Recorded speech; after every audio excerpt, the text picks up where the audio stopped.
세상을 보는 창, 세상을 여는 창, 세상을 바꾸는 창, 김창인의 창 시작하겠습니다. 지식을 국밥처럼 훌훌 말아드리는 시간이죠. 맛있는 지식국밥부터 시작하겠습니다. 이재명 대통령이 국민의힘 소속 이해운 전 의원을 기획예산처 초대 장관으로 전격 지명하고 국민의힘은 즉시 이해운 지명자를 제명하고 곧이어 보좌진에 대한 갑질과 폭언, 부동산 투기, 아파트 부정 청약, 자녀 관련 부모 찬스 의혹까지 그야말로 전방위적 공세를 이어가고 있습니다. 근데 사실 야당뿐만 아니라 여당 내에서도 부적절한 인사가 아니냐는 비판이 나오고 있습니다. 19일로 예정된 인사청문회가 어떻게 진행될지 귀추가 주목되고 있는데요. 오늘도 지식을 국밥처럼 따끈하게 말아주실 분이죠. 50에 일든 자본론의 저자 임승주 작가 나와 계십니다. 안녕하세요. 안녕하세요. 이런 그 파격 인사를 감행한 우선 그 의도를 좀 잘 듣고 가야 될 것 같아요. 예. 아무리 보다 이제 여당과 구체적으로 논의하고 시작한 일은 아닌 것 같은데. 예. 이게 솔직히 민주당 쪽을 봐도 그쪽과 연이 닿는 경제 전문가들이 되게 많을 거 아닙니까? 네. 뭐 없는 것도 아니고 충분히 기획예산처 장관에 걸맞는 인물을 찾을 수 있단 말이에요. 네. 그럼에도 불구하고 굳이 이 국민의힘 의원을 역임했던 이해운 씨를 데려와서 장관 자리에 앉히겠다? 이거는 이제 단순히 인재풀 부족이 아니고 명백한 정치적 의도가 있다라고 볼 수밖에 없습니다. 예. 이재명 대통령이 이런 얘기를 했어요. 당대표를 할 때는 특정 정치 세력의 대표지만 내가 이제 대통령이 되면 그건 국가를 대표하는 자리이기 때문에 통합 그리고 국정 안정을 중시할 수밖에 없다. 네. 그런 맥락에서 보면 사실 뭐 야당이 국민의힘이라는 존재가 이게 무시할 수가 없는 상황이기 때문에 비중 있는 야당 인사를 장관으로 영입해서 1차적으로 뭐 국론 통합, 국정 안정을 꾀하자는 셈법으로 볼 수 있을 것 같습니다. 뭐 지방선거를 앞둔 포석이라는 평가도 있지 않습니까? 예. 그러니까 뭐 윤석열 내한 이후에 국민의힘이 이제 민심을 많이 잃었고 상당히 위축된 상태인데요. 예. 이번 그 이해운 지명자 사례 같이 이제 과감한 인재 영입을 통해 가지고 국민의힘 내부를 이제 분열시키고 약화시킨다 뭐 이런 의미도 아니겠습니까? 그렇습니다. 예. 어떻게 보면 사실 그쪽 의도가 좀 더 강하지 않을까 뭐 그렇게 볼 수 있는데요.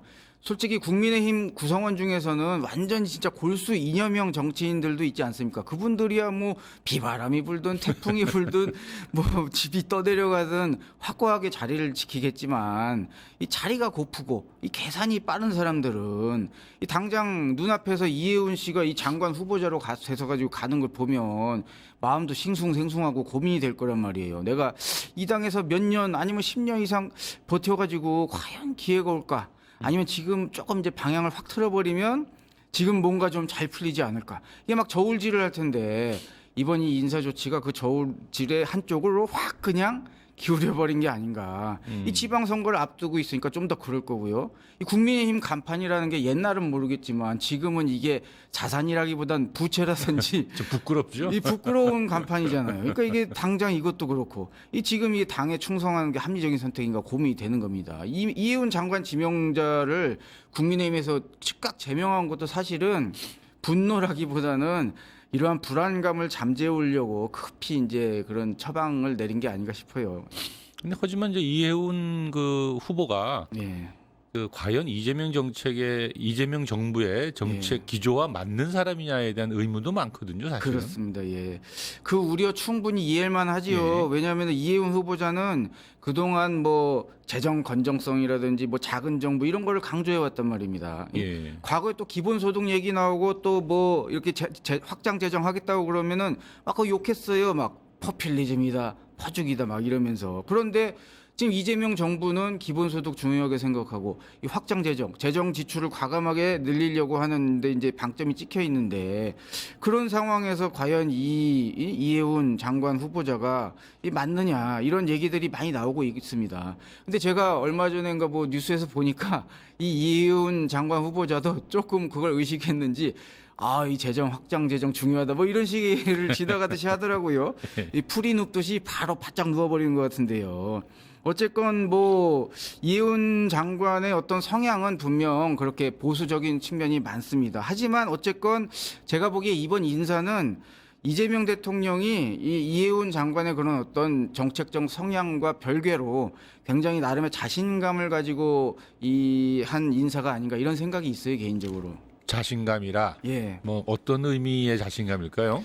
이 자신감이라고 하는 게 이재명 대통령은 성남시장도 하셨고 이분이 이제 경기도지사도 하지 않았습니까, 그죠? 예. 그러면서 업무 장악력이라든지 행정력이 보통이 아니다, 정말 뛰어나다는 평가를 많이 들은 분이란 말이에요.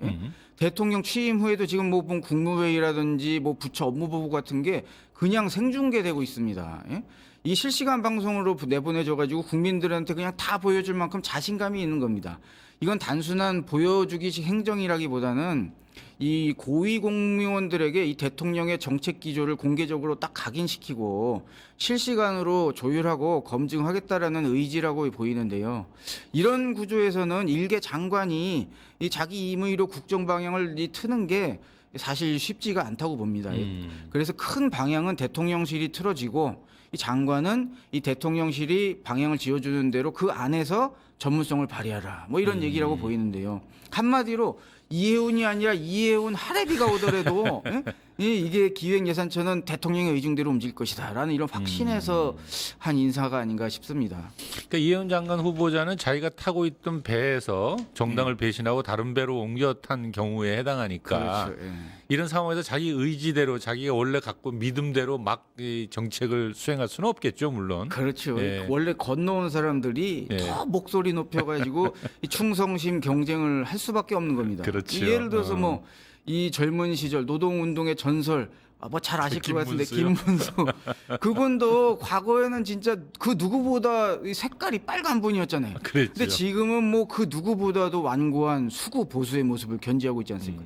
이 젊은 시절 김문수 씨가 지금의 김문수를 보면 타도 대상으로 삼지 않겠어요? 그러겠죠. 그리고 또 이 이해운 씨가 이 장관 후보자로 지명된 후에 이 민주당의 이현주 의원 같은 경우는 그 누구보다도 빠르게 윤 어게인도 통합이냐라고 맨 앞에 서가지고 반대 목소리를 내고 있는데, 사실 흥미로운 거는 이 이현주 의원 이분도 사실 국민의힘 쪽에서 넘어온 분 아닙니까? 그러니까 그렇지. 어떻게든 자기 자신을 증명해야 되는 거예요. 그래서 이 이해운 장관은 자기가 잘 알 거예요. 건너온 사람이기 때문에 자기가 달라졌다는 거를 강력하게 어필해야 됩니다. 사실 제가 몇 년 전에 이재명 대통령이랑 이해운 지금 후보자가 같이 막 백분 토론하는 장면이 기억이 나는데, 그때 이재명 대통령 엄청나게 공격을 했었거든요. 그랬죠. 근데 그때의 그런 식으로 지금 할 수는 없죠. 이분이 또 나이가 60대입니다. 어딜 가겠어요 지금. 퇴로도 끊겼는데. 몇 번씩 왔다 갔다 하는 것도 이거 아무나 하는 일이 아니에요.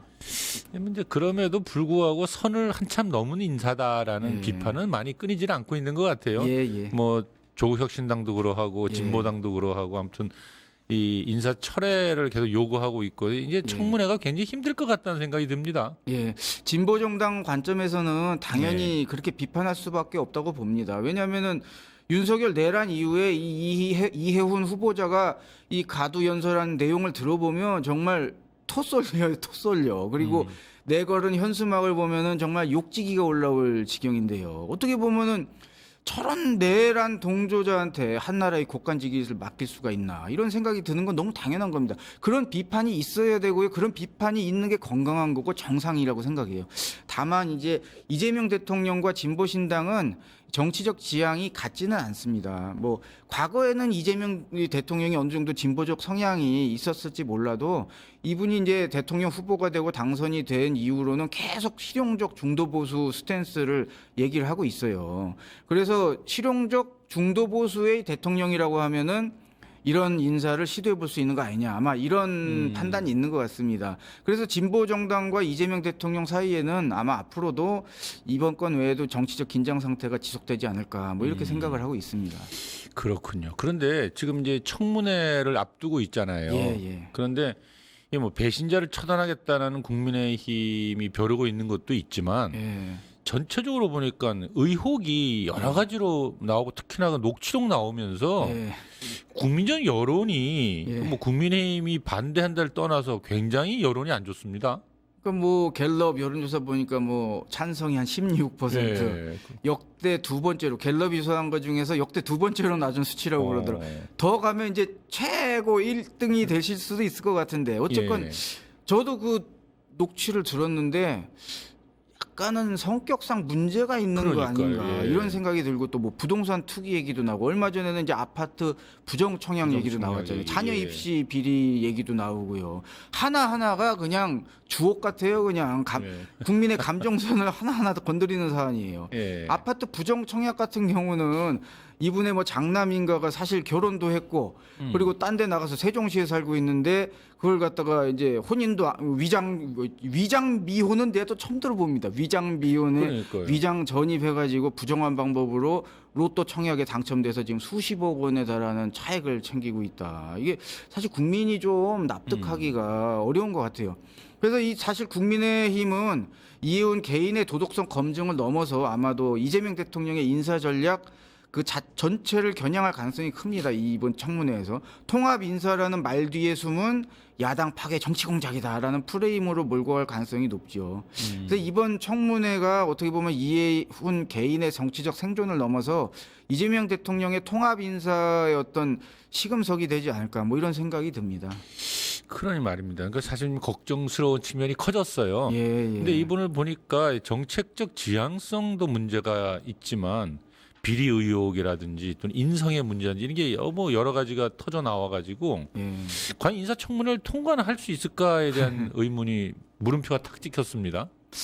사실 뭐 이것도 예측이 분분한 것 같긴 한데요. 일단 이재명 대통령이 나름의 의중을 가지고 던진 카드 아닙니까? 이게 그냥 던진 카드는 아니란 말이에요. 그래서 아마 쉽게 철회되지는 않지 않을까라고 생각이 들긴 하는데 이해훈 장관 지명자로서도 사실은 지금 이분은 돌아갈 곳이 없어요. 정치 생명을 걸고 바짝 엎드려서 아이고 죽는 것 빼고 다 하겠습니다라고 아마 그런 모습을 보여서 어떻게든 좀 헤쳐나가려고 여론의 악화를 막으려고 하겠죠. 하지만 결국에 이 관건은 여론의 어떤 움직임이 될 것 같아요. 아까 말씀드렸다시피 이제 여론은 16%에 불과한데 이게 좀 흥미로운 점이 이 후보자의 논란이 아직 이재명 대통령의 지지율에는 크게 영향을 안 주고 있다라고 하는 걸로 보입니다. 최근에 이제 한국갤럽에서 이 대통령의 직무 수행에 대한 긍정 평가가 이번 조사한 게 그 전주보다 5%가 더 올라서 60%를 기록했습니다. 그러다 보니까 아마 이재명 대통령의 지지율이 흔들리지 않는다면은 아마 또 계속 가려고 하지 않을까. 그래서 제가 앞으로 보기에는 이 더 추가 폭로가 있다든지 여론이 너무 나빠져서 이것이 대통령 지지율까지 영향을 미친다면 상황이 달라질 수도 있지 않을까 예상을 하고 있습니다. 아이고 알겠습니다.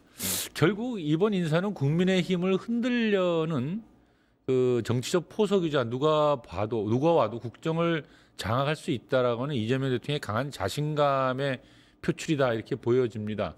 그런데 아무리 요리사 솜씨가 좋아도 사용하는 고기의 잡내가 심하면 그 국밥을 먹기 힘든 것이 사실이죠. 예. 내란 옹호 논란의 보좌관에 대한 갑질 그리고 다양한 비리 의혹까지 제기되면서 지명자를 둘러싼 공방이 이어지고 있습니다.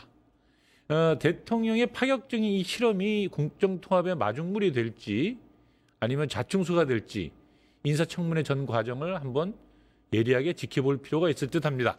오늘 지식국밥은 여기까지입니다. 임수 작가님 고생하셨습니다. 감사합니다. 네, 수고하셨습니다. 증권통합